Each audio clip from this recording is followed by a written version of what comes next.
Evening. At the start of the season, having two England managers in the Championship appeared to be quite a coup. 2 months in, and both Sven and Steve McLaren find themselves back in the job centre, highlighting how even the most impressive CVs don't protect you from the pressures of the Football League. Well, Steve Claridge is with me tonight to take a look at how the latest incumbents got on in their quest to revive the so-called sleeping giants. Here's what else is coming up this evening. Southampton's home form under Nigel Adkins has been outstanding. 6 wins out of 6 in St Mary's. Today they met a Middlesbrough side who've won most of their away games. It's first against third in the Championship. Their relegation was followed by a summer of upheaval here at St Andrews, but there's currently no stopping Birmingham City, who are looking for their 7th consecutive win in all competitions against out-of-sorts Brighton. And there's a nice Northwest derby for us to get our teeth into. Howe and Holloway head-to-head at Turf Moor.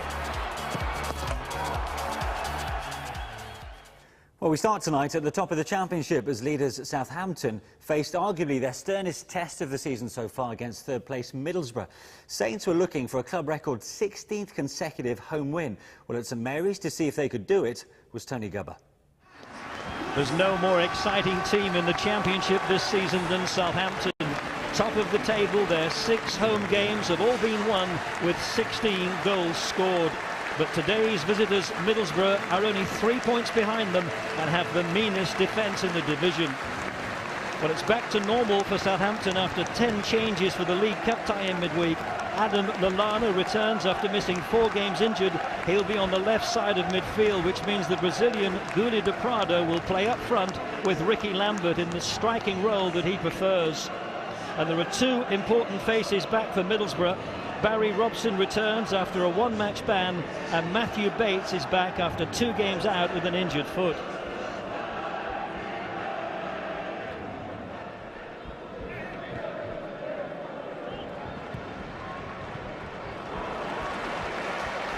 Here's Lambert.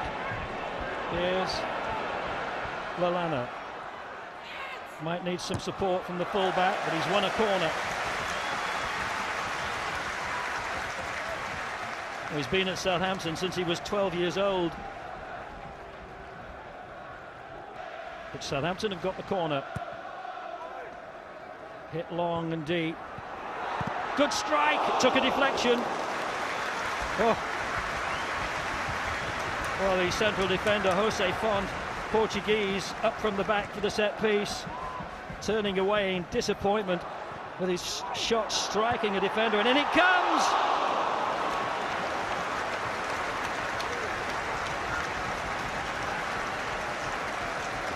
Well, the central defensive players who were forward for the set piece, so the ones who had the chances. Lallana laying it back to Hammond. Here's Fox.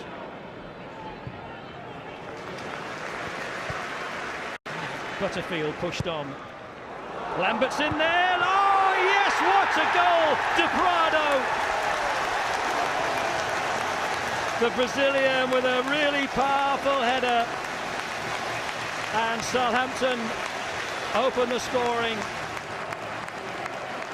It's goal number 5 for the season from the big Brazilian, who spent 9 years playing his football in Italy. And it was a quality header.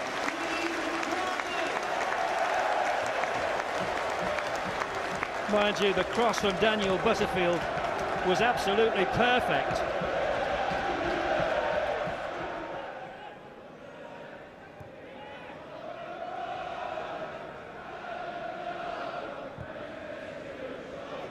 Butterfield with another ball to find De Prado. Here's Lambert, slides it through. Chaplow's arriving.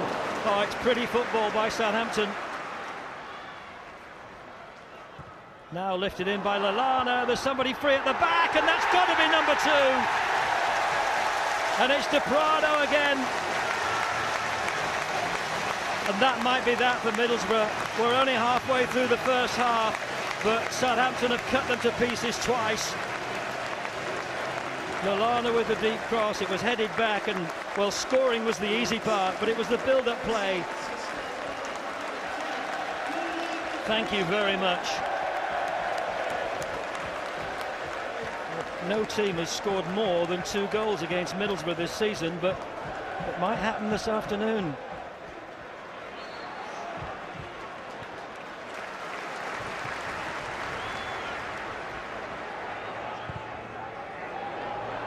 Lambert! Well, it flashed wide of the post. It might have come off the back or the side of his head. Southampton threatening to extend their lead before half-time. Maybe he's not happy with a 2-goal lead. We want more. Well, they had more this season, Southampton. They've had some great results. Here's Lallana. Oh, he's in for his hat-trick! Denied by the woodwork when it looked easier to score. And that was the simplest of the chances that he's had.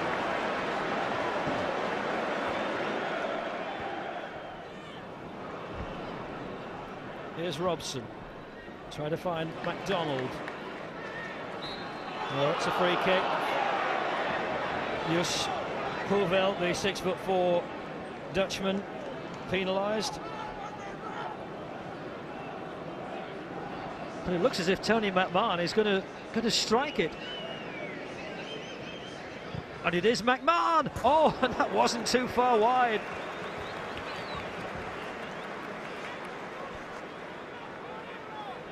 Oh, Tony McMahon who struck it. That was a foot or two maybe wide of the post, but it was optimistic from that range. Here's Bailey. Oh, Scott McDonald slipping in behind them. He's got an open goal, but he's put it into the side netting. It's really the first time Middlesbrough have opened them up. And with Kelvin Davis rushing off his line, he couldn't find the net.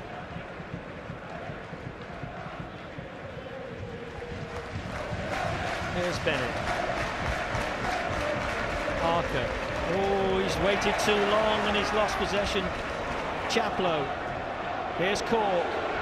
Goes for goal! Wonderful strike by Jack Cork, who's the son of Alan Cork, the former Wimbledon player, one of the crazy gang. He couldn't have struck that any sweeter. Destined for that top corner. Oh, Chaplow has spotted that and he's picked it off, but there's no Southampton player ahead of him. Just running it into the Middlesbrough half. Can he do it all on his own? There were 2 to block his sight of goal, but he's won it back again. Chipped into the middle. Oh! Cleared off the line. Well, what great persistence and energy and strength by Richard Chaplow. And then he chipped it up and Jose Font trying to knee it in. This is Fox. And that's pushed out by Chaplow. And here's Lambert. Oh, that's well done. Now pull it back for somebody. He's given so long, isn't he? It had to be. David Connolly had all the time. He had all the space. He does well here, but then nobody gets at him. How long are you going to give him? And Connolly's not going to miss from the penalty spot. It's goal number 5 for the season for David Connolly. It's goal number 3 for Southampton. And that, if there was any doubt, wraps up the victory.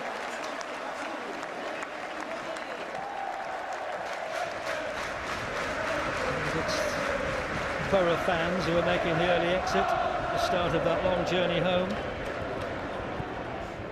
Oh, space here.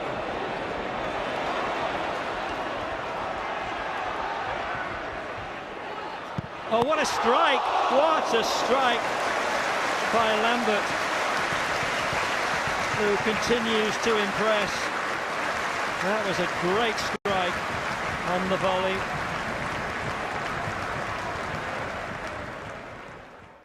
Nigel, so many pluses for Southampton in that game. Where do you want to start? Well, we've got 3 points, which is important against a team that are up there in the division with us.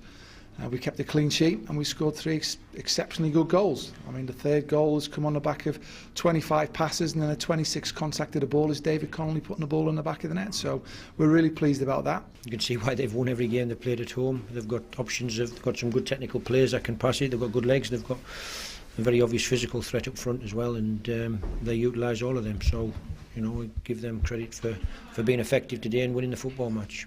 The ambition is to get this fantastic football club back to the Premier League, and again you've seen the buzz of the supporters, the noise they make, the support they make for the players. Sometimes when things aren't quite going our way, you heard it today, we just didn't quite have the football enough. The supporters got behind the players, they weren't negative with it, they were positive and give them the lift at the vital time. So we're all working very hard together, which is great. Yeah, Nigel Adkins smiling there, and quite rightly so. I mean, first v third it was a build-out, Steve, but the gap was made to look a lot bigger than that. Southampton were excellent. Yes, I mean, as you say, 16 wins at home on the bounce, and I doubt whether they'll have a more comfortable afternoon than that. Game in effect was over after half an hour, 2-0 up, and you just expected at some stage for Middlesbrough to come back into that game, but Southampton never, ever allowed that to happen. 3 good goals from Southampton's perspective. Yeah. Mind you, they were helped out by Borough's defending, weren't they? Well, it wasn't a great afternoon defensively for Middlesbrough, but when you're put under that sort of pressure and constant pressure like they were, movement off the ball, options, pace, power all over the pitch, they are going to find you out if you're not at your best, and certainly Middlesbrough today defensively weren't at their best. I suppose we saw that, particularly with their last goal. Oh, well, this is just incredible, isn't it? I mean, they can't get near them. This is the end of 24 passes. I think Matthew Bates just sums up the whole afternoon. Look at that for defending, gives up on it, and in the end it was all too easy for Southampton. And as I said, never at any stage did Middlesbrough look like they could get back into this game. It was a thoroughly professional performance from start to finish. So many things to encourage Nigel Adkins. 3 goals, none from Ricky Lambert, which isn't necessarily a bad thing. But the form of Richard Chaplow, I mean, he was superb. Well, I mean, I am massively surprised at the turnaround we've seen in him. Yeah. I watched him extensively last year, and he looked a shadow of what I expected to see from him. But somehow he's come in, right from the very off. As I say, he's looked quick, he's looked strong, he's looked sharp, everything that he wasn't last year. He's established himself in the side. He plays wide on one side, he plays wide on the other. He's equally effective because he comes and joins. He can play down the middle, we know that. Yeah. So what a versatile player. But as I say, it looks a completely different person from the one that played last season. So, yeah, absolutely, he's a real plus. I would imagine it's like signing a new player. Certainly. Right, more from the Empower Championship now, starting with the latest club on the lookout for a new manager, Leicester, who they began life after Sven with a trip to promotion rivals West Ham.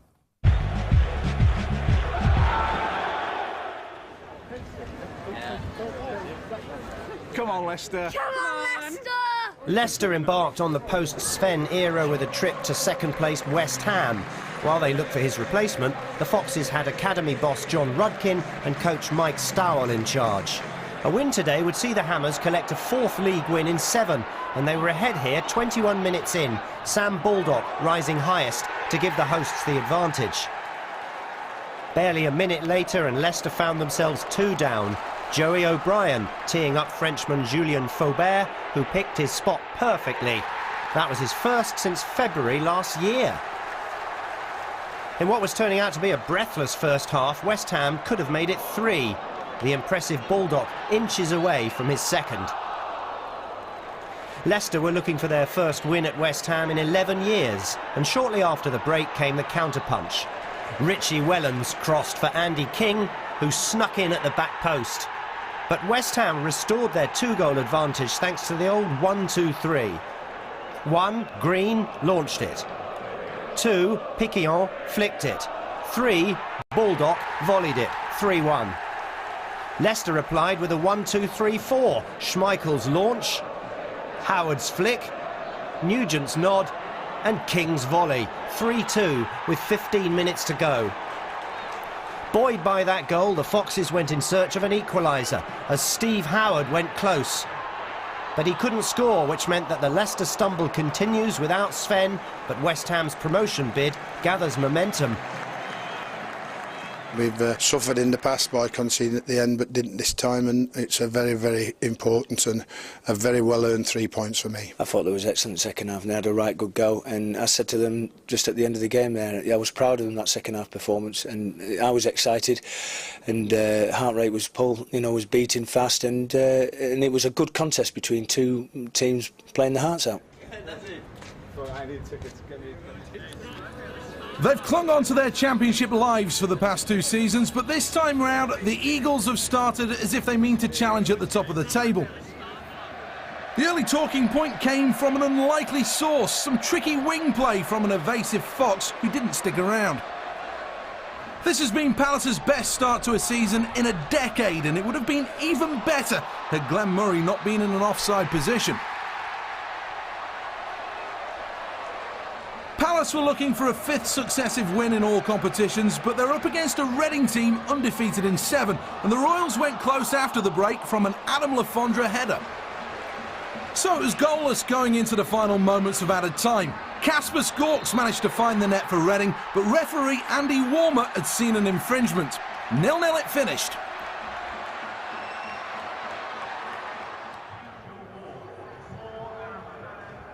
Derby's promising start to the season has hit the buffers. Without a win in over a month, they were clinging on to their top 6 place when they hosted Portsmouth. But it took the Rams less than 3 minutes to get off the mark in this one. Theo Robinson setting up Craig Bryson. Pompey's Jason Pearce wasn't too far away from equalising, but their away form has been wretched so far this season. Pompey are without a league win on the road, so their fans are getting used to near misses. To make matters worse, County struck once more soon after. Robinson again involved. Chris Maguire with the final touch for his first league goal for the club. The hosts 2 up inside the first quarter of an hour. Derby beat Pompey 2-0 in this fixture last year, but they'd go one better this time. A calm finish from Jamie Ward, all but sealing the win for the home team before the break. Pompey hadn't even scored in their last 3 away games. This second half Pearce header put an end to that sorry run, but it hardly mattered. A convincing win for Derby and 3 points again for them at last. Steve Cottrell's breathed new life into Nottingham Forest. Since taking full charge, they've picked up maximum points. And opponents Hull are enjoying a pretty good run of their own. They went into this one unbeaten in 8 league games. Forest had the better of the early exchanges, Lewis McGugan picking out Marcus Tudgay. Last week's win over Middlesbrough was Forest's first at the City Ground this season, and they were hungry for more. Radoslav Majewski conjuring a chance from nothing, only to be denied by Adriano Bhasin. The introduction of Dele Adebola in the 61st minute gave the visitors the attacking presence they've been lacking, the former Forest man making an immediate impression. With a place in the top 6 in their sights, Hull up the ante. Aaron McLean making the host pay for some sloppy defending. He picked his spot with precision to extend the Tigers' unbeaten run to 9, as Cottrell's winning start at Forest is now over. We've done enough to win the game, as one of the lads has just said from home when they've come in. It's a bit of a smash and grab, and we have to take it on the chin, unfortunately. It was always going to be a tough game coming here because Steve's got off to a good start here, and Forest, I'm sure, will want to get their season going. So words of encouragement from Nigel Pearson for his counterpart. We saw a good win there also for Derby, but Leicester's troubles deepen. At West Ham, 2 goals from Sam Baldock, who's looking increasingly at home in a West Ham shirt, Steve. But I know you were never really convinced by Sven's appointment, but do you think he should have been given more time in the job? Well, I mean, we talk about what are the goals? I mean, what are ambitions for the club? If you're talking about getting up immediately, then there's some way off of that. If you're talking about settling for a playoff position, you're only 5 points off it, even though they were beaten today. So not a million miles off. For me, probably I would have given another 6 or 7 games. As you said, I wasn't totally convinced when the appointment was made, and it's no surprise the way that it's finished up. But probably another 6 or 7 games to turn it around, and if not, then maybe this would have had to have been done. And because of the nature of the table, because it's so condensed, I suppose the board aren't under any real pressure to act quickly. No, I mean, obviously you want to get the right appointment. That's the most important thing when you're dealing in the sort of realms of finances that they are. and you're obviously going to need to go again because a new manager will want new players and new staff, then they have to go through all that rigmarole again. And if you're paying the sort of money that Leicester are paying now, you need to get the right man. OK, now we did see Palace involved in that roundup a second ago. Well, they were involved in the draw for the quarter-finals of the Carling Cup, which was made earlier today. Palace have got the small matter of a trip to Manchester United in the last 8, while the other Football League side involved, Cardiff City, they'll fancy their chances maybe. They're taking on the Premier League strugglers Blackburn Rovers, the other two all Premier League ties, Arsenal, Manchester City and Chelsea versus Liverpool. Yeah, look forward to that. As far as the current Carling Cup holders are concerned, well, games are coming thick and fast for Birmingham City, whose involvement in the Europa League meant they started the day a point out of the playoffs, but with games in hand on all the teams above them. Well, on a rare weekend when they were playing on a Saturday, we sent Clem along to St Andrews for the visit of spluttering Brighton to recap on an eventful 2011 in the West Midlands.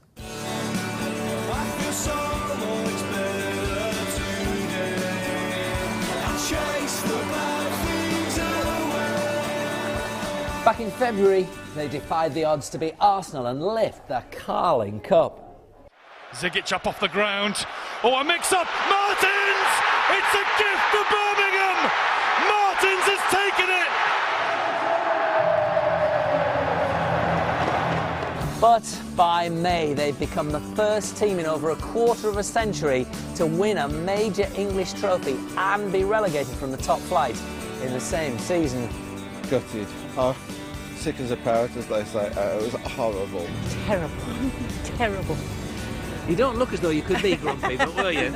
I can be grumpy, definitely, when they're not playing well. A summer of upheaval was to follow, with 15 players and their manager departing, and owner Carson Young arrested on alleged money laundering charges. Step forward a man who's well versed in restoring the fortunes of a big club in the Championship and dealing with the added off-the-field distractions that comes with it.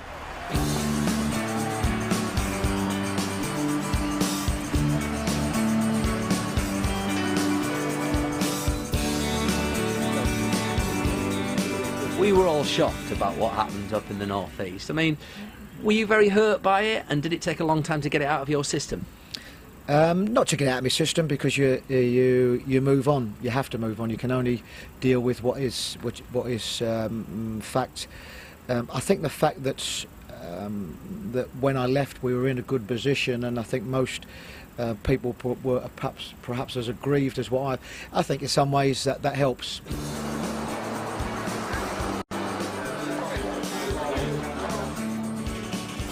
I've come into a wonderful club, a wonderful football club here with great traditions. We know the problems that we've had in the summer. We know what players we've lost, and the exciting bit for me is to try and build a team that's going to be competitive in this division. I'm really proud of the players and the manager, And it's just giving us all a boost.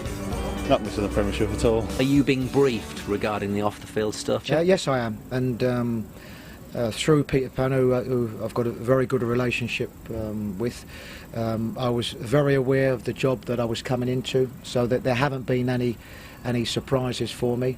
My brief has been to do what I can on the football pitch. Made it from Blue Nose Fancy Match Day badges. The Europa League schedule, as well as 46 Championship games. Yes, they are thick and fast, and when we went into the campaign, did we need it? No, we didn't, not with the amount of games and the squad that we've had. But at this moment, it's worked out quite well for us. It's allowed us to use the squad. It's given us that little bit of momentum. Give us a shake, ladies, give us a shake.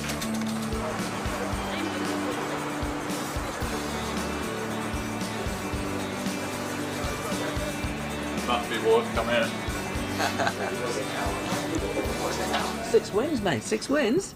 Yeah, it's good. Obviously, I mean, 7. We'll make it 7 today, so hopefully, like I say, it's a tough Brighton team, but hopefully it works. Days like today are the most important ones. You know, we've got a job to do here. We're playing in a very difficult league. Today will be a monster game for us. For such a highly anticipated game, this one didn't quite live up to pre-match expectations.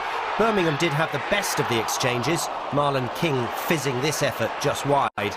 But but shots on target were at a premium. Blues keeper Boaz Myhill hardly tested with Matthew Sparrow's speculative effort here. And the long-range shots continued into the second half.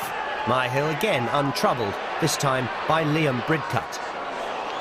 Before this one, Birmingham had scored in every championship game this season. You wouldn't have guessed it here. Jean Beausejour's free kick was one of their better efforts. In fact, Birmingham failed to hit the target all match, and the visitors didn't fare much better. It seemed this one was destined to finish goalless. A classic it wasn't. Birmingham's undefeated October continues as Chris Hughton's team remain just outside the playoff spots, a point ahead of Brighton.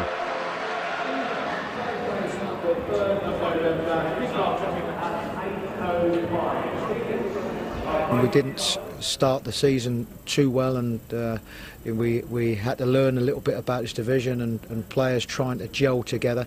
What we have created here is certainly a good spirit amongst the players and some real competition, but what we are up against is an awful lot of games, and we haven't played a championship side this season that's been an easy game, not one.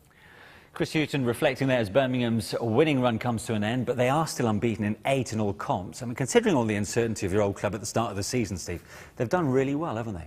They have. I mean, obviously there's an awful lot to go through already this season. Coming out of transfer window helped settle that side of it down.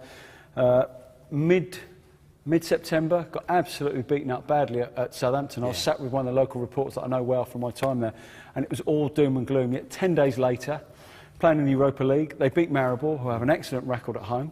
Which put a marker down, didn't it? Absolutely, and all of a sudden, you know, from a competition that's been denigrated by all the Premiership sides, they've got a foundation to build from. They've gone 7 wins on the trot. Yeah. Okay, they've drawn this game. They haven't conceded. I was just looking at their stats, and they've only conceded 1 goal in 6 at home. So it gives you an opportunity, you know, to win most of your home games with that sort of record. So yes, things have turned around very quickly. Next up, a match between two sides who are hoping for better starts to the new season. Both Burnley and Blackpool have so far struggled for consistency, but they have shown glimpses of turning it on when it really matters. And when there's a Lancashire derby to be won, it really does matter. Eddie Howe named the side that finished last Saturday's win at Coventry. Charlie Austin, who scored the winner in that game, returned to the starting lineup alongside junior Stanislas. Blackpool made 3 changes from the team that lost at Nottingham Forest last week, with Ian Evatt, Keith Southern and Brett Ormrod all starting. Commentary on this one from Adam Pope. Wallace. Winner Charlie Austin. It's a solid figure, but that's not a solid pass. A chance for Austin to look for Rodriguez. Oh, great cut-out. Fantastic cut-out from Cathcart, former Manchester United player. And it needed to be, because that had goal written all over it. Are we sensing first blood in the Lancashire derby? Those fans are. They go short. Stanislas comes with them. Chance for him to turn the cross. It's an excellent cross too. And what a start for Charlie Austin, back in the side. Having had that toe injury, he gets the Lancashire derby alight as Burnley take the lead. Wallace to Stanislas. Stanislas into the danger area. And there was no stopping Charlie Austin. As he saw the whites of the goals and the posts, he knew that ball was flying into the top of the net. Bit tonight in Lancashire. Ian Holloway's rubbing his hands. Tough old Bristolian like him. Seems to draw life up north though. With Burnley leading by a goal to hammering a free kick on the edge of the Blackpool penalty area. And Michael Oliver immediately reaches for a yellow card. As he last man through, the ball is turned back towards the edge of the penalty area. It's quite a deliberate handball. Wallace in the end. Oh, Wallace with an absolutely stunning strike from the edge of the D. Superb curling effort from the Scot into the top right-hand corner of the net. Matt Jokes, well, he could do nothing but about Charlie Austin's header, and certainly even less about Ross Robertson's brilliant free kick.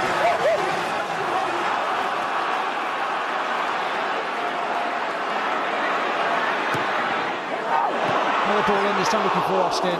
Superb delivery again from wide positions from Burnley. Skin header.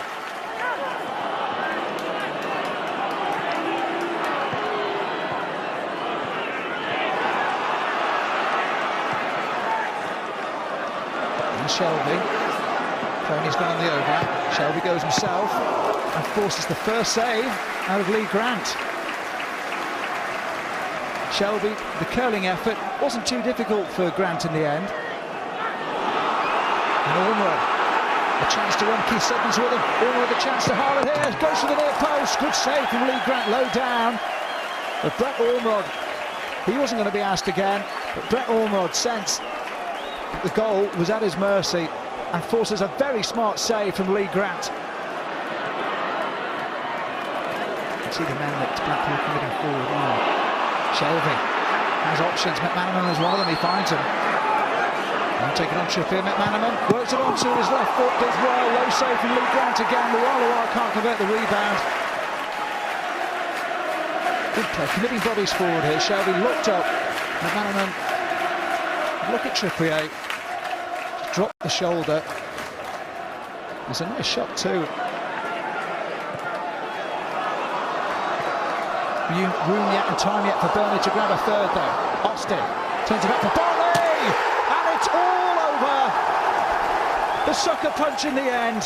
Marvin Bartley with an excellent finish for the third goal. Marvin Bartley peeling away, Rodriguez making the run into the middle, and Bartley just finding the corner with an excellent touch.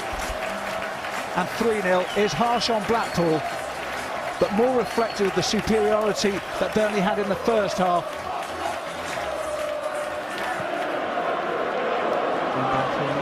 Bogdanovic turns the ball inside, and it just will not go their way.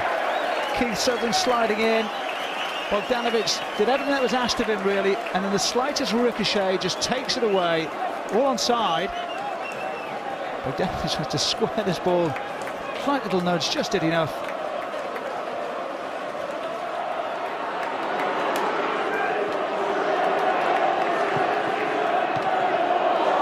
Interchange play, now McCann, and surely, that is possibly the miss of the season for Charlie Austin. A fourth goal beckoned for him, and he will not get a more simpler chance than that. The whole goal to go out.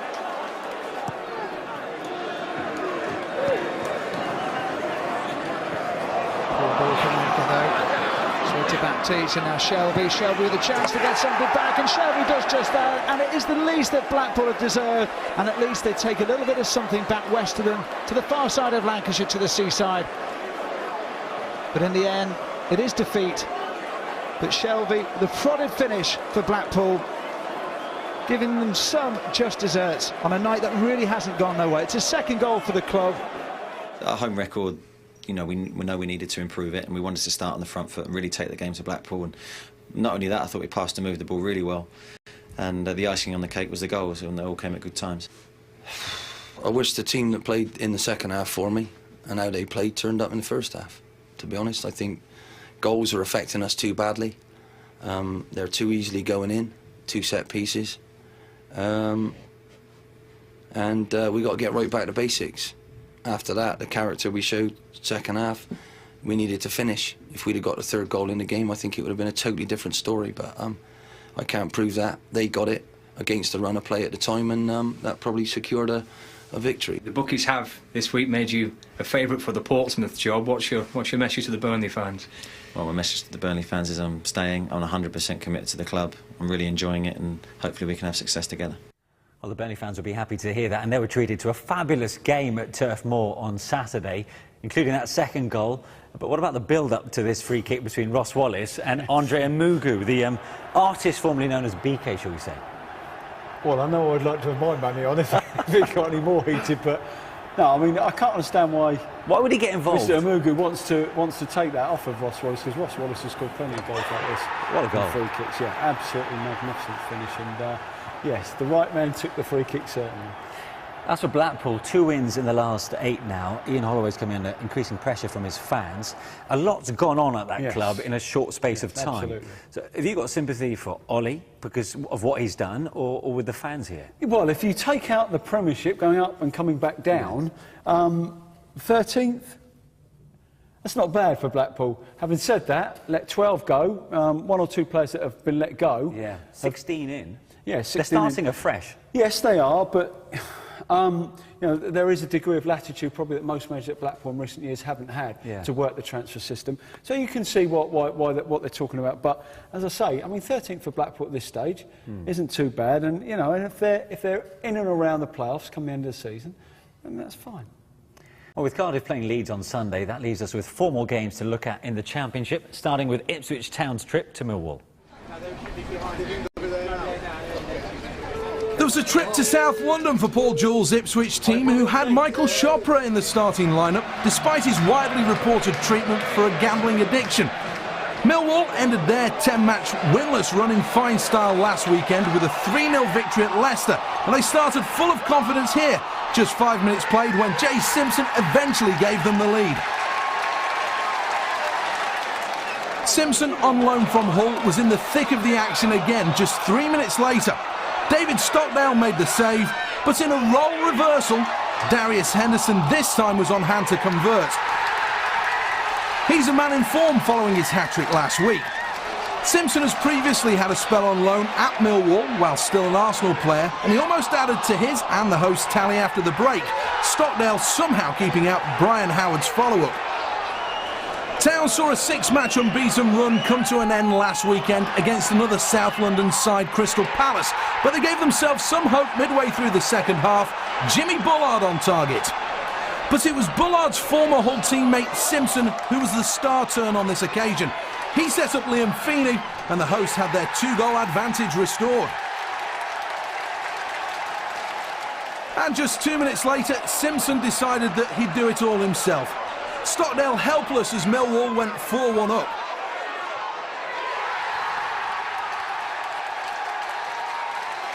A long-range shot from Keith Andrews probably wouldn't have made much difference to the outcome, as Millwall ended up comfortable winners and finished the month with back-to-back wins. Looking at how tight it is down at the bottom of the league, we needed it and we need some more. We've just put a little bit of a run together, gained some confidence, and I hope now we can build on that. It's not been much of a honeymoon for Dean Saunders and Doncaster. His team were hoping to avoid a 4th straight defeat when they hosted Coventry at the Keepmoat in a meeting of 2 troubled teams. It's been the worst start to a season in 11 years for Coventry, who hadn't won away going into this game. But this strike from Sammy Clingan put the Sky Blues ahead on the half hour. It's not hard to see where Donny's problems lie. They'd scored only 3 home goals all campaign before this game. Striker Billy Sharp wasn't in the squad, personal problems making him unavailable, but James Hayter's leveller meant the hosts would claim a share of the points at least. It was important we never lost a game today. Obviously Coventry are down there with us, and we've had a few dodgy results, so at the end of the day, disappointed we haven't got 3 points, but the main thing was we didn't lose. Last week's 2-0 loss to Birmingham wasn't exactly the dream start Derek McInnes would have hoped for as Bristol City boss. The former St Johnstone manager no doubt looking to revive his new side's fortunes with a trip north to Barnsley, and the early signs of a Robins revival were good. The Reds defence left waiting for an offside flag that never came as Nicky Maynard slid the ball to Albert Adoma, much to the frustration of goalkeeper Luke Steele. This fixture has a history of producing goals, and there were plenty of chances here. Nicky Maynard somehow ending up on the turf with the goal at his mercy. And after the break, the chances kept on coming. Adoma picking out Maynard, who probably started thinking it wasn't going to be his day. But the glaring misses weren't just reserved for the visitors. Andy Gray the next to fluff his lines with the goal gaping. Try as they might, Barnsley couldn't find an equaliser. Top scorer Jacob Butterfield nearly adding another spectacular strike to his impressive collection. As the final quarter approached, the Tykes were finally rewarded for their efforts. Substitute Craig Davis hadn't scored since his summer move from Chesterfield. He chose the perfect moment to open his account. But incredibly, it was Bristol City who nicked it in stoppage time. Adoma found Nicky Maynard, who made up for his earlier misses. A second win of the season for the Robins, who moved level with Doncaster Rovers at the foot of the table.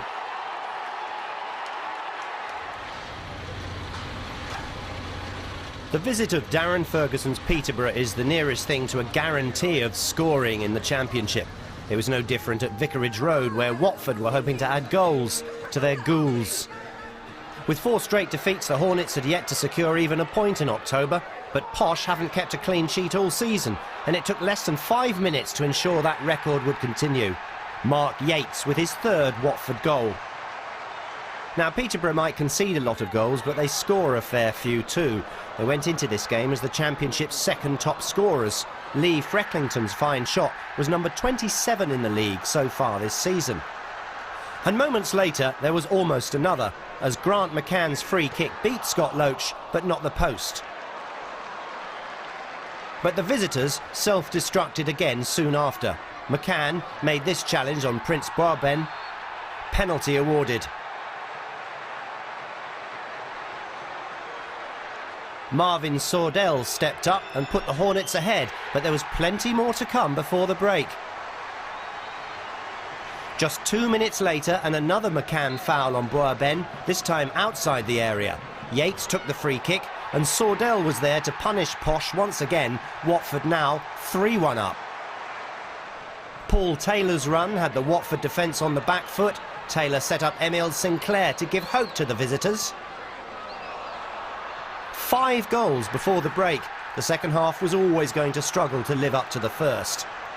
And so it proved. Sordell did have a great chance for a hat-trick, but this time he was denied by Paul Jones. And there were no more goals, so Watford held on for a much-needed win. We knew they'd give us a tough game, as they have done with others this year. It's a big win for us, but, you know, we believe in what we do here, and I think that was really obvious today, how committed the lads were. Well, we'll talk about that great win for Watford in a second, but Derek McInnes is up and running with Bristol City. Just goes to show how valuable Nicky Maynard is for them. I mean, he had a goal drought and they clearly struggled. Yeah, I mean, Nicky Maynard, one of the most potent strikers in this division, up there as top scorer a couple of years ago. We know what he can do. Terrible injuries over the last year or so. But that's the sort of form. That is a much needed win as well. To be fair, because if they hadn't won with Watford winning, they'd been 7 points from safety. So this actually keeps them in touch. Talking about Watford, I mean, a cracking game as far as they were concerned with Peterborough, with all 5 goals coming in 39 minutes. But they lost, I mean, the likes of Lloyd Doyley and John Eustace. I mean, they've been the mainstays of that team. To lose them, you know, in the last minute and to come away with a win is great credit to the players that did feature. Yeah, I mean, as the manager said, you've got to keep believing in what you're doing. You've got to keep persevering. You know, as long as that's the right way to do things, and he obviously thinks that is. And it was a very, very decent win. I think when you play Peterborough, I think what you know is that you're going to get chances. You know, and if you get those chances, you've got to put them away. But you're also going to be put under a certain amount of pressure because they will have their period in the game. So that's a good win. I was going to say about Millwall, it wasn't that long ago we were talking about them struggling to score goals. Incredible. 3 from Darius Henderson against Leicester, 2 now for Jay Simpson, and to have both your first choice strikers amongst the goals would be great for Kenny Jackson. Yeah, absolutely, and already gone, you know, up to 17th. I think the stats were 3 goals in 9 before these last 2 games, and they've got 7 in 2. So things have changed very, very quickly at Millwall, and all of a sudden, as we said, back to the Millwall that we know, isn't it? On to League One then, and leaders Charlton were looking to extend their impressive away form. With 6 wins from 8, the Addicts went to Hartlepool brimming full of confidence, especially with Mick Wadsworth's men losing 4 of their last 5.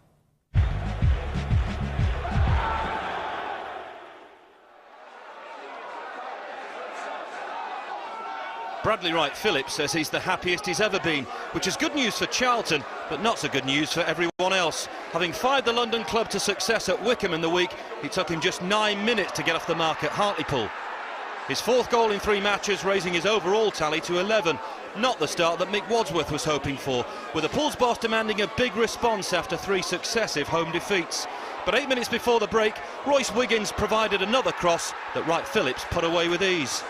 Post-match, Chris Powell summed up his side's display as exceptional as the Charlton boss returned to the scene where he first tasted defeat as manager. This latest trip got even better when Danny Holland stretched the lead. And the leader's second 4-0 success inside 7 days was complete 6 minutes from the end. Scott Wagstaff playing a neat 1-2 with Paul Hayes to seal another comfortable victory that leaves them looking down on everyone else.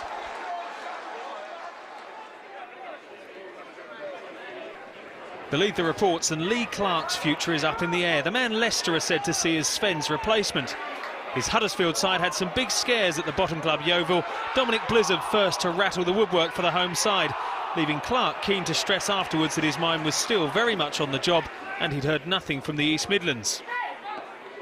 Huddersfield have certainly played better in an unbeaten league run that now stretches to 41 matches. They pinched this victory with just 10 minutes left through Anton Robinson. Unbowed, Yeovil was spirited to the finish, but the Terriers got a key week off to a positive start thanks to that crossbar which also thwarted Ollie Johnson. Huddersfield's fans will hope the club's as good at keeping Leicester at bay.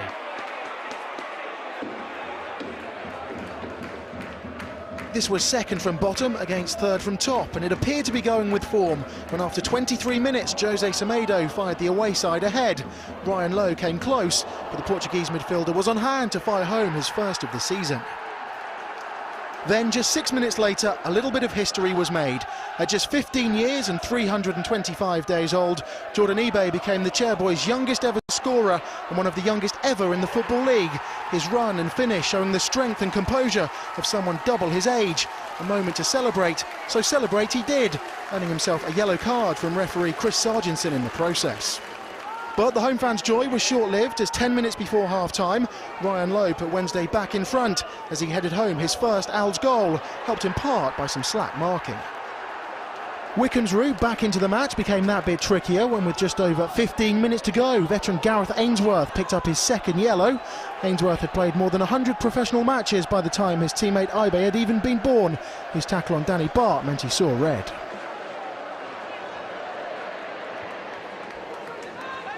Having climbed out of the bottom four with back-to-back wins, Exeter arrived in the Steel City full of confidence. Their recent revival owed much to the form of Daniel Nardiello, who was gifted his 5th goal in a week to give the Devon club an early lead. And the Blades were in even more trouble midway through the half. The decision to leave David Noble unchallenged backfired big time. Exeter were now on course for a memorable away day, but on the stroke of half-time, the Blades reminded them not to get too carried away by their surprising start. Marcus Williams delivered the cross for Matt Phillips, who volleyed in his 4th in as many games. From the restart, Paul Tisdale's men survived several scares, but were eventually pinned back just past the hour. Billy Clark, who like Phillips is on loan from Blackpool, got the better of Artur Krishak. 2-2 and still plenty of drama to come. Just 5 minutes later, United completed the turnaround. Harry Maguire connected with Stephen Quinn's corner, leaving Matthew Lowton to do the rest. Despite the setback, Exeter refused to go under. Nardiello started the counter-attack that led to their equaliser. John O'Flynn beating George Long to spark a frantic finish. But 5 minutes from the end, Danny Wilson's men appeared to have snatched the win when Phillips steered in his 5th goal in 4 games.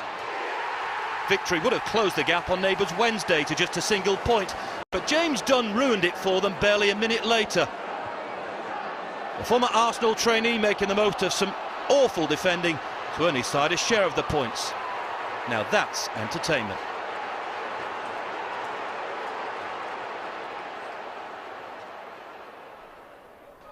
No goals before the break at the Western Homes Community Stadium, but Anthony Wordsworth's deflected free kick set the tone for a lively second half. That goal, just 4 minutes after the break, was quickly cancelled out. Sam Sodji steaming into the box to meet Jude Sterling's giant throw.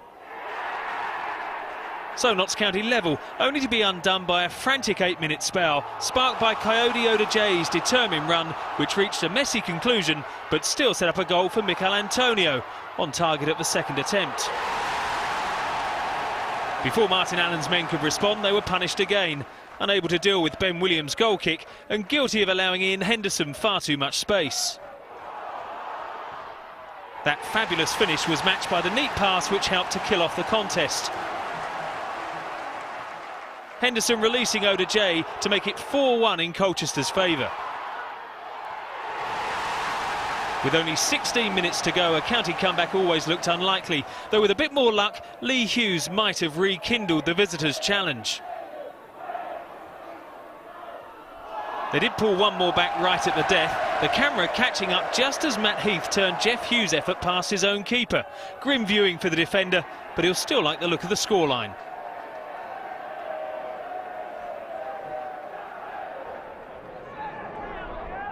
Tranmere Rovers were looking for their 4th win in a row and started brightly against Scunthorpe when Mustafa Teriyaki was gifted an opportunity following a mistake by Iron goalkeeper Sam Slocum. Slocum's blushes were spared on the 20-minute mark, however, when Shane Duffy headed Alan Nill's men level. Michael O'Connor's cross found the head of Duffy, the 19-year-old scoring his first for the club since arriving on loan from Everton. Striker Teriyaki had a spell on trial at Glanford Park this summer, but wasn't offered a permanent deal. He showed the home fans what they were missing out on when he scored his 2nd of the afternoon to re-establish Rovers' lead. It was an advantage they held until the stroke of half-time, when Scunthorpe drew level for the 2nd time. Bobby Grant's fine finish, meaning it was all square at the break. And just 7 minutes into the second half, the home side took the lead for the first time in the match. A long ball forward was pounced upon by Chris Dagnall, who showed good composure to round Owen Fon-Williams and slot home. With just 2 wins in the last 19 league matches, there were inevitable nerves around Glanford Park, but the home side's chances of holding on to the lead improved when, with a little under half an hour to play, Everton loanee Jose Baxter saw red after his foul on Sam Togwell. Rovers now had it all to do. Just 4 minutes later, and the points were all but sealed. Ian Goodison bundled over O'Connor in the box, and Grant said thank you very much from 12 yards for his 2nd of the afternoon. The scoring was complete as the Iron celebrate their first win in 5.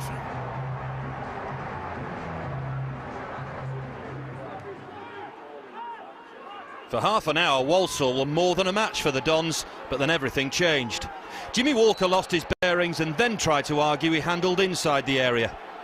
Despite pleading his innocence, the keeper saw red, leaving defender Lee Beavers to don the gloves. From the resulting free kick, Dean Lewington welcomed him to his new role by smashing the travellers in front.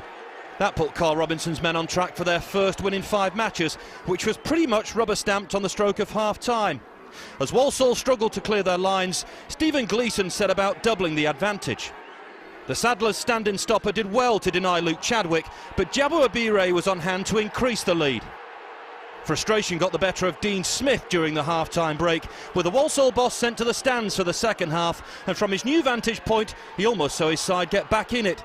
Claude Napper desperately unlucky, Walsall in trouble.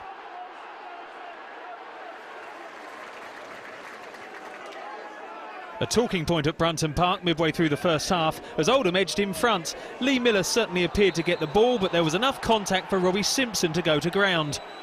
From the spot, Shefki Kuchi did the honours. Paul Dickoff's side soon doubled the advantage, Tom Adeyemi throwing himself at a free kick that was really travelling. He was rewarded handsomely. Understandably, at 2 up, Oldham appeared to be enjoying themselves, confidence coursing through the team. 7 minutes before the interval, a flowing move left Carlisle with a mountain to climb. Chris Taylor waiting for David Mellor to arrive, with Kuchi ready to pounce in the centre. His 8th of the season couldn't have been more emphatic. The only blight on Oldham's impressive first-half display came in stoppage time. Miller's header gave the Cumbrians a glimmer of hope to take into the second half. For the restart, Greg Abbott sent on Francois Zoko to see if the striker could shake things up. And the tactical switch looked like a masterstroke as the Ivorian immediately raced clear to reduce the deficit some more. Now Oldham steeled themselves for an onslaught and protected their lead until the home side were so desperate that in the spirit of Jimmy Glass, even Carlisle keeper Adam Collin was up with the front men. James Berrett rattled the post, Peter Murphy crossed, and with a flourish, Zoko made it 3-3, 4 minutes into stoppage time.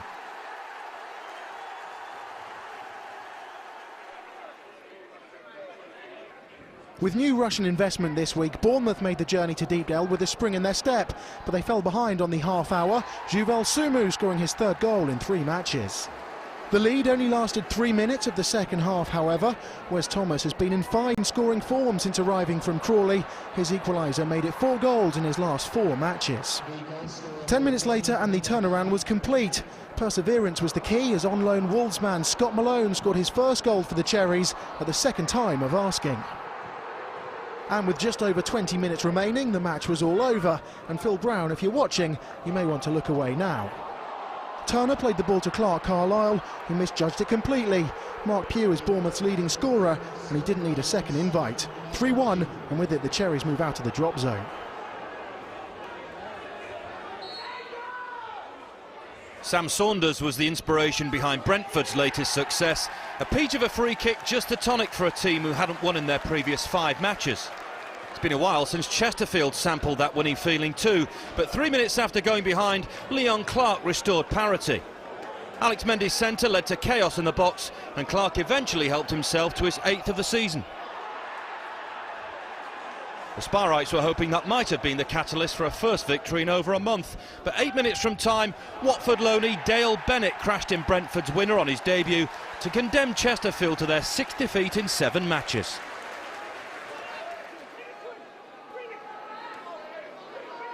Stevenage are building up ahead of steam, unbeaten in 4 games and able to boast back-to-back wins for the first time this season.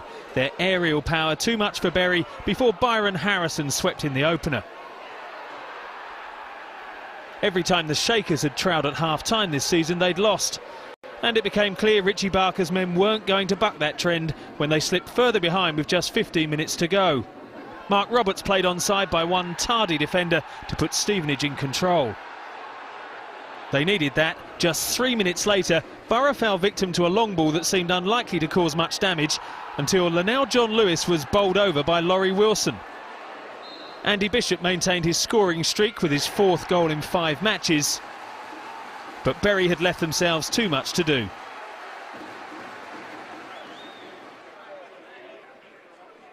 Rochdale found themselves behind early on at home to Leyton Orient. Dean Cox applied the cross, Jimmy Smith the finish as the O's took a 12th-minute lead. It was an advantage that was doubled midway through the second half. Good work down the left allowed George Porter to find Jamie Curitin, who teed up David Mooney to score his 6th of the season. Rochdale captain Gary Jones was playing his 500th match for the club, but it was an afternoon to forget. A late-headed effort from Jean-Louis Akpro was brilliantly saved by Lee Butcher. The defeat means Dale dropped back into the bottom 4. Yeah, Leyton Orient finding some resilience, almost reminiscent of last season's unbeaten run of 14. As for Charlton Athletic, where they stay top of the pack, Steve, and what a return for Bradley Wright-Phillips, 12 goals in 15 games. Well, if you're top of the league, then you've got to be able to score goals, and with the forwards that they've got there, there's no doubt that the support, the supply, and the service that they're getting from a team that are very much in form, makes their job a lot easier than it probably would do at a struggling side. So he's benefiting from that sort of having those sort of players around. Now, I want to get your take as to what happened at Wycombe against Sheffield Wednesday. Yeah. So, 15-year-old Jordan Eby scores, celebrates with his family, but then gets yellow carded by Chris Sargentson, the referee. Yeah. Should he have been given a bit of leeway here? No, you can't, no matter who it is, you can't give anyone leeway, because we talk about consistency. Yeah, okay. We say referee. So no room for sentiment? No, absolutely not. And I didn't realise that his family had half the stand, actually. Brilliant. Yeah. I mean, great side, and it's lovely to have everybody around when you have moments like that. Yeah. Now at Walsall, we saw Dean Smith. He's under a bit of pressure against Carl Robinson's MK Dons. Interesting here, Jimmy Walker gets sent off, the goalkeeper, but there is no deputy goalkeeper, so to speak, on the bench for Walsall, because Dean doesn't go with a goalkeeper at home. He goes with 5 outfield players because it gives him more options. What do you think about that? That's a huge gamble, I suppose. Well, you're asking me, and it backfired here. If you'd asked me before the game, it wouldn't be any different to after. I'm not, trying to be clever after the event, but I think we should. 5 subs does allow you enough latitude to name a substitute goalkeeper. And they're the sorts of things that can happen. And I just don't think you need to get yourself in that situation. You really should, if you pick your 11, that starting team should be okay. You should have done your work, and then you should really only have to add to that as and when you need to. I don't see how you need 5 players, and 4 is more than adequate. Huddersfield saw Charlton win, so they needed to get something against Yeovil. As it is, they came away with a 1-0 win. The unbeaten run goes to 41 now. It's staggering. Yeah, no surprise there. And obviously now the fans will be desperate for Lee Clark to stay, because there are obviously rumours linking him with the Leicester job. And also they're not far away from that record, are they? So they won't have come any closer, as to be said in the week, to losing that record. Scully obviously missing 2 penalties, but no, they've done a magnificent job. I think, to be fair, he'd give that record up tomorrow if they knew that they were going to finish top 2 in this division, and that he knows is the important thing. But if they keep going the way they are, then that is certainly something that will be achieved. Well, terrific comeback. It was excellent viewing. To League Two now, we start with bottom club Plymouth, who are looking to cap a memorable 24 hours. On Friday, the club finally came out of administration thanks to new owner James Brent. On Saturday, could the players begin their rescue mission at informed Cheltenham?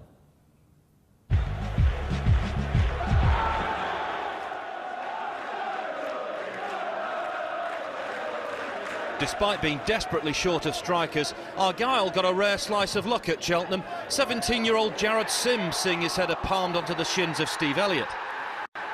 Their good news off the field seemed to be rubbing off. Only a terrific stop from Jack Butland prevented Isaac Vassell from doubling the advantage. The feel-good factor lasted right up until the 83rd minute, but in a cruel twist they were denied what would have been a priceless victory. Curtis Nelson's late challenge on Elliott handed Cheltenham a lifeline. Nelson escaped with a booking and Darryl Duffy stepped forward to increase the punishment. A huge blow for Carl Fletcher's men, whose display deserved far more, and the task of hanging on for a point was made even harder by Jamie Griffith's lunge on Luke Garbutt. The 19-year-old dismissed with just 4 minutes left, and in stoppage time Duffy delivered the inevitable sucker punch to pinch the points. For Argyle, it's becoming an all too familiar story.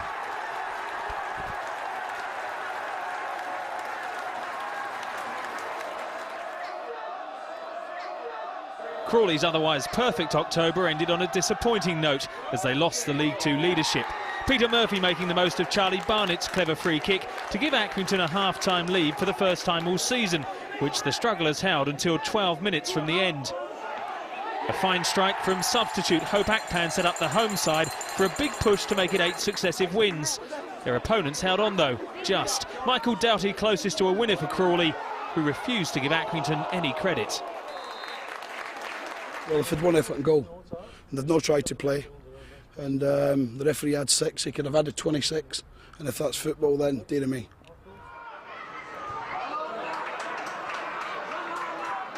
Going into this match, Macclesfield were unbeaten in 7 at Moss Rose, but 5 minutes before half-time it was the visitors who took the lead. Michael Timlin had all the time in the world to float his cross in. It wasn't dealt with, and Ryan Hall popped up to fire home his 6th goal of the season. With less than half an hour remaining, Paul Sturrock would have been tickled pink to see his side seal the points. Kane Ferdinand was on hand to help secure the Shrimpers' 9th win in 10 matches.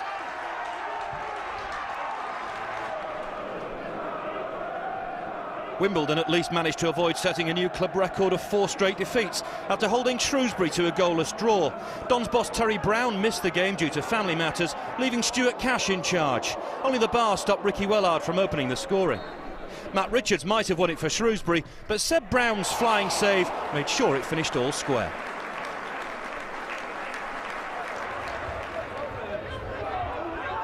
Morecambe move into the top 3 at the end of a bad few days for Gillingham, who lost to Swindon on Tuesday. Gary Hunter got the hosts off to a spectacular start. Isaac Reed's second half run was equally eye-catching as Morecambe made themselves more comfortable. Kevin Ellison demanded the cutback and put it to great use. His 8th of the season meant there'd be no way back for the Gills. Their only cheer of the afternoon came too late to make a difference. The match 5 minutes into stoppage time when Joe Kufor's pace brought a trip from Barry Roach. The keeper allowed to stay between the posts, but unable to do anything to stop Frank Nouble from netting the consolation.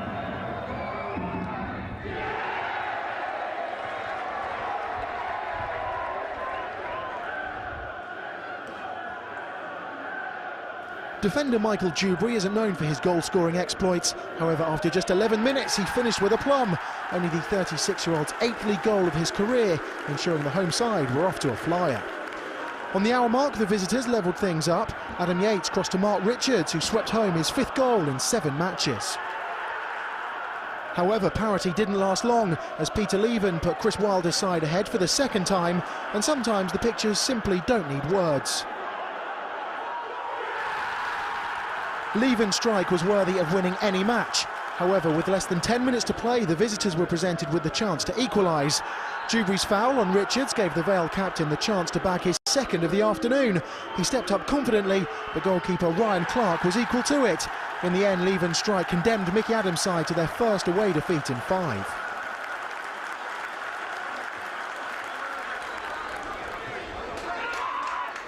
For the best part of an hour, Bradford were holding their own against a Swindon side on a 3-match winning streak.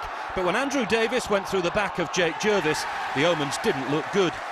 Referee Oliver Langford in no mood to mess around, and determined to argue his case, Davis continued to plead his innocence. He might regret not leaving the field sooner. But Paolo Di Canio's men failed to make the most of the Yorkshire club's misfortune. West Ham loanee Christian Montano going close in what proved to be a frustrating afternoon.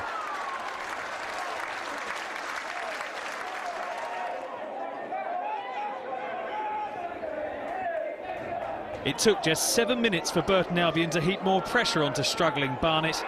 Billy Key's first-time strike had them anticipating a prosperous afternoon at Underhill. A feeling that grew shortly after the half-hour when Key unlocked the Bees' backline again. Barnet manager Laurie Sanchez says he just can't find a central defensive pairing that works. At least Isaiah McLeod gives them some hope at the other end. His 11th goal of a campaign, the 8th in the league, put a spring back in the home side step as they went to the break. And early in the second half, the outlook seemed even brighter. Sam Deering finding Ricky Holmes, who found the corner. The comeback complete, and with hindsight, Barnet will wish they could have called time on the match right then. Their defensive frailty all too obvious again as Liam O'Brien and Gary Borrowdale got their wires crossed. After the pinball, Key collected his hat-trick.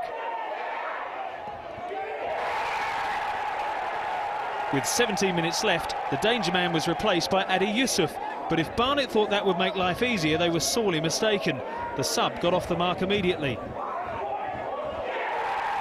It was Yusuf's first goal in the senior ranks, and with the home defence all at sea, another teenager seized the chance to break his duck.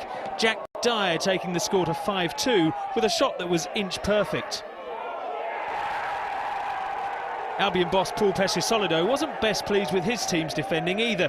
They let another goal slip themselves in the closing minutes, Deering capitalising amid the chaos. But that scruffy effort was nothing compared to the absence of any opposition at all from the home side as Calvin Zola broke free deep into stoppage time. Most of Barnet's players reduced to spectating as Albion wrapped up a resounding victory, their second in a row on the road.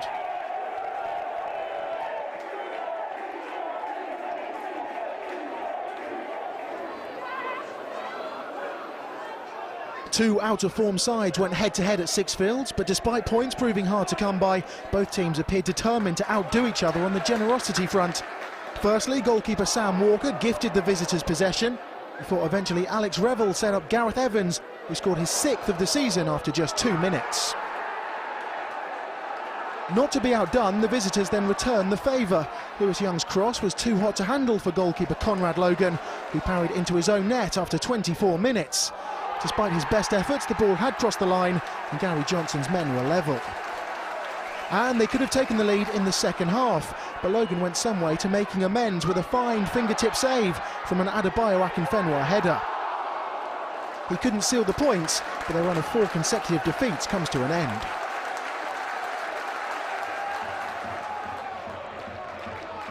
Fresh from rubbing shoulders with Manchester United in the week, Aldershot set about improving their league form. Danny Hilton continued his scoring streak to set them on their way against Crewe. Just the lift they needed after suffering defeat in 4 of their previous 5 matches, but they enjoyed being in front for just 7 minutes. The Alex deciding to take the more direct approach in their search for an equaliser, AJ Leach-Smith keeping his cool to level the scores. But that's as good as it got for Dario Gradi's men, who looked out of sorts for much of the contest. 3 minutes after the break, Jermaine McGlashan got lucky as the shots restored their lead. Crewe's hopes of registering a 3rd straightaway success disappeared just past the hour. Peter Vincenti laying the groundwork for Hilton to rack up his 7th goal in as many matches, taking his overall tally for the season to 12.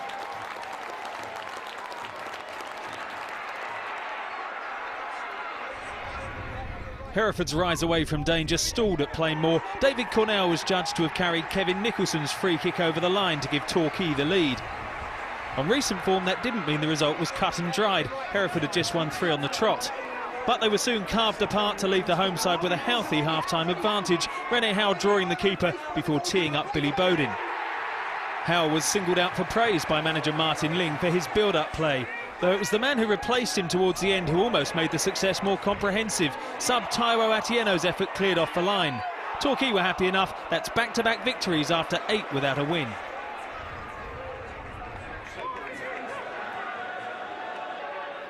Dagenham and Redbridge were bottom of the form table coming into this match, and they fell behind 5 minutes into the second half. Johan Jinse's finish wasn't the prettiest goal you'll ever see, but it put his side on course for only a second victory in 6 matches. Rovers could have sealed the points with a little over half an hour remaining.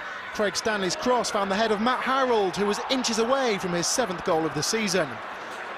But he need not have feared, as in the 90th minute, he was hauled down in the box by Abu Agogo. The referee pointed to the spot, and having won the penalty himself, he then converted the penalty himself. It's now 5 league defeats in a row for the Daggers. That's equalled an unwanted club record. Yeah, much needed win that for Bristol Rovers, but Dagenham's woes continue. We saw a cruel defeat there, Steve, for Plymouth Argyle, but what we've seen happen off the pitch in the last 24 hours, hugely vital for the future of that football club. Oh, absolutely. I mean, they've teetered on the edge for long enough now, haven't they? I think it's 8 months they've been in administration. That's an awful long time. Bought by the man who's been at the forefront of the takeover right from the very start. And I think he's made a really good acquisition. I think that's one of the... We talk about sleeping giants, but that is one that if you can get that going... OK, logistically they're a little bit maroon, but if you can get that club going, it can go on and on to the next level. So it's a championship club in waiting. It just, as you see, needs the right facets in place. They've got one of those covered. Now they've got to get, obviously, a manager... And survival, ultimately. Yes, absolutely. They went goal crazy at Underhill, 9 in all. What a terrific hat-trick this was for Billy Key. It wasn't sure about Billy, actually. Last year, watched him at Torquay. He's a very peripheral figure at Torquay. Elliot Benyon left, and he didn't really step up to the plate like I imagined he would do. But no, a change of scenery has done him a world of good. And you know, him and Calvin Zola look a real potent force at Burton. And these are good finishes, by the way, almost too good for the situations he gets himself in. Gets the they all happen to find the top corner, don't they? Each one of them is a stanchion, isn't it? Another one here. It's a fantastic finish. And unerringly seems to find the top right-hand corner on each occasion. Arguably match of the day in the division was Oxford against Port Vale. How do you go about describing what Peter Levin has done here? I mean, it's nothing short of sensational. It's David Beckham, isn't it? It's a fantastic strike. I mean, he wins the ball back, takes a touch, one look up, and I mean that's fantastic. I mean, the keeper's not a million miles off his line, but he's never getting there. Brilliant strike, and once in a lifetime. And Oxford continue their rise quietly. They've done brilliantly, haven't they, under Chris Wilder? It's a good win. I like Chris as a manager as well. Yeah. So I think yet again, I mean, nearly over 8,000 there. They've got a chance. Right, let's check on the tables before we go then. In NPAL League 2, Southend moved back to the top thanks to their win and Crawley's draw. Morecambe, Oxford and Cheltenham all won at home and move above Shrewsbury. Swindon make up the top 7, although Burton are now level on points and with a game in hand. The bottom 3 all lost on Saturday. In fact, none of the bottom 8 sides won, with only Bradford, Northampton and Accrington picking up points. Aldershot, Bristol Rovers and Torquay all secured good home wins to move them up the table. In League 1, the top 3 all won and pulled clear of Sheffield United, who were held at home in what was a cracking game with Exeter. MK Dons move into the top 6 after they won, and Notts County and Tranmere both lost. The bottom 3 at the start of the day were all defeated, and they're joined by Rochdale in the relegation zone. That's because Dale lost at Leyton Orient, Bournemouth won, and Exeter picked up a point. Southampton continue to dominate the Championship, although West Ham are keeping pace with the Saints. Palace move above Middlesbrough. Derby and Hull both won at the weekend, and they go above Leeds, although Simon Grayson's men have got a chance to move up to 3rd if they beat Cardiff at Ellen Road on Sunday. Nicky Maynard's late goal sees Derek McInnes secure his first win as Bristol City manager. It's the Robins' first win in 11, although they stay bottom on goal difference. Doncaster's draw with Coventry did neither side any favours, and Watford move out of the bottom 3 after a good home win over Peterborough. Now, the usual reminder, if you've missed any of tonight's goals, don't forget we're on the red button in Freeview until 8:30 in the morning. Otherwise, it's on the iPlayer all week. But for extended match highlights, they'll be online shortly on the BBC Sport website. There's more football tomorrow on Match of the Day 2, and they'll have the best of Spurs v QPR. They kick off at 10 o'clock on 2, and we'll be back same time next week. Steve, thanks for your company as always. Now, don't forget the clocks go back shortly. Enjoy that extra hour. We'll see you next Saturday.